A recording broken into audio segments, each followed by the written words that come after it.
Hi, I'm Mike Smith, editor of Kete Korero. I'm here today with Fr Yvan from Gisborne. Good morning. Had a busy weekend, Very busy weekend, even the week. We had 3 funerals in a row, which is very often for Gisborne, but it was a good time. And your parish, how do you describe Gisborne? It's the best kept secret in New Zealand.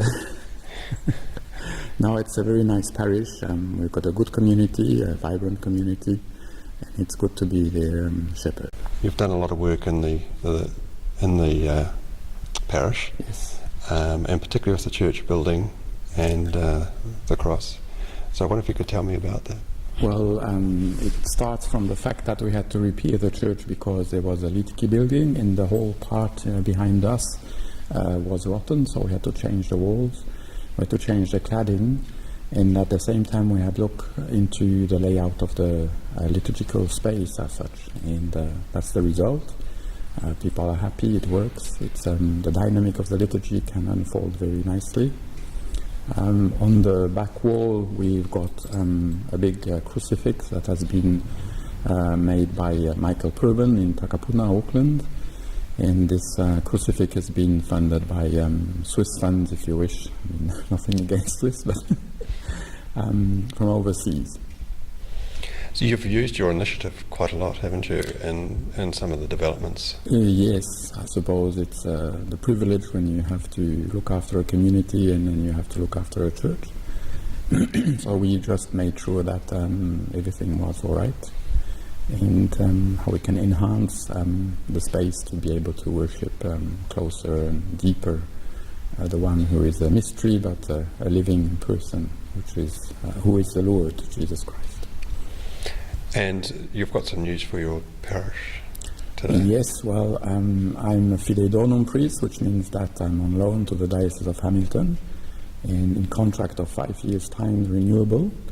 And my bishop in Switzerland has renewed the contract, but has also answered a request from the bishop of the Marquesas Island to go, to go and work there for the next 4 years.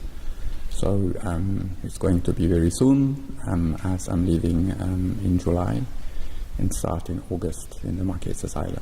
It's going to be exciting and a new experience. I'm looking forward. A little bit sad to leave Gisborne because I think grow close to the people, and it's a bit my hometown in New Zealand because it's been the longest place I've been ministering.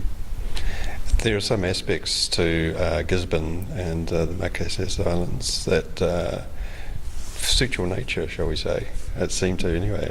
Maybe, I don't know. My bishop in Switzerland found that obviously I'm quite good standing at crossing of cultures. For me here in Gisborne, I stand at the crossing between the Maori culture and the Pākehā culture. For me personally, between, say, the Swiss culture and the New Zealand culture. And now I'm going to be standing between the Polynesian culture and the Western culture, pretty much. And so what do you take away from Gisborne, and what have you learned while you're here? Lots of good advices, lots of good experiences.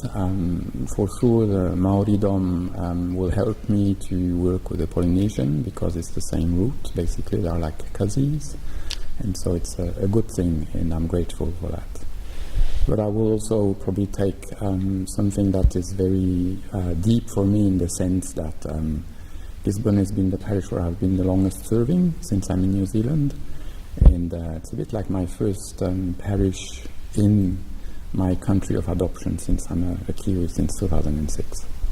So it's a bit like your first appointment as a new priest, and now it's my first appointment in New Zealand. Well, thank you very much for your time, and thanks for hosting. Kia ora. Kia ora.